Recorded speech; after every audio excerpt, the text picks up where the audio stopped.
Corona संकट और सावन के महीने को देखते हुए उत्तर प्रदेश सरकार ने बकरीद और जानवरों की कुर्बानी के लिए गाइडलाइन जारी की है। यूपी पुलिस ने भी सभी लोगों से अपील की है कि सभी लोग इस बार अपने घरों में ही रहकर बकरीद का त्यौहार मनाएं। किसी एक जगह भीड़ लगाने से परहेज करें। यूपी के डीजीपी की जानिब से जारी पत्र में राज्य के सभी जिले की पुलिस को साफ तौर पर कहा गया है कि कुर्बानी के दौरान गौवंश की हत्या से पहले भी कई मरतबा सांप्रदायिकता माहौल सामने आया था, इसलिए इस बात का खास ख्याल रखा जाना चाहिए। गाइडलाइन में कहा गया है कि पुलिस लाउड स्पीकर का इस्तेमाल कर लोगों को सोशल डिस्टेंसिंग का पालन करने के लिए बेदार करे, सोशल मीडिया पर भी नज़र रखे और गलत खबर फैलाने वालों के खिलाफ सख्त कार्रवाई की जाए। गाइडलाइन में थाना अध्यक्षों को साफ तौर पर हुक्म दिया गया है कि छोटी से छोटी घटना को भी गंभीरता से ले। पत्र में साफ तौर पर कहा गया है कि हसास ज़दा इलाकों में ड्रोन कैमरे का इस्तेमाल किया जाए।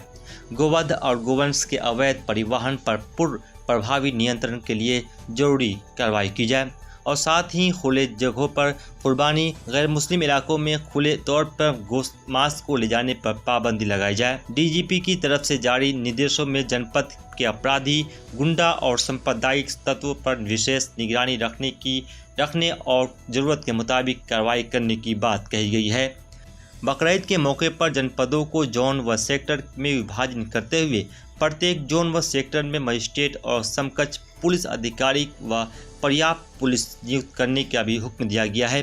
ईद उल अजहा यानी बकरीद का त्यौहार 1 अगस्त को मनाया जाएगा। मुस्लिम धर्मगुरुओं ने सरकार से बकरीद के संबंध में गाइडलाइन जारी करने की मांग की थी। मौलाना सैफ अब्बास ने सरकार से अपील की थी कि वह मस्जिदों की क्षमता के हिसाब से नमाजियों को छूट दे ताकि लोग मस्जिदों में ईद की नमाज अदा कर सके। डीजीपी की जानिब से जारी की गई गाइडलाइंस पर मुस्लिम धर्मगुरुओं का कहना है कि इसमें कोई नई बात नहीं है और कुर्बानी को लेकर कोई साफ तौर पर बात नहीं कही गई है। मुस्लिम धर्मगुरु मौलाना खालिद रशीद फिरंगी महली ने बीबीसी को बताया, हम लोगों ने कोविड-19 को देखते हुए पहले भी दूसरे त्योहारों पर लोगों से अपील की थी कि सावधानी बरती जाए। बकरीद पर भी लोगों से अपील की गई है कि वो सावधानी बरते। गाइडलाइन में कुर्बानी सार्वजनिक स्थान पर न करने की बात कही गई है। इसका मतलब है कि घर पर ही की जा सकती है, इसका पालन किया जाए। फिरंगी महल्ली का कहना था कि हम लोगों ने सरकार से एक मांग की थी कि इतनी सहूलत मिल जाए कि बकरों की मंडी जो पहले 2-3 हफ्ते लगती थी उसके लिए कम से कम 1 हफ्ते मोहलत दे दी जाए। वो कहते हैं सभी मार्केट खुल गए हैं, मंडियां भी खुली है, तो ऐसे में बकरा मंडी खोलने की भी इजाज़त मिल जाती तो अच्छा होता। हम लोगों ने सरकार से मांग की थी कि 1 हफ्ते की मोहलत दी जाए। सारी सावधानी बरतते हुए बकरों की बिक्री हो जाएगी।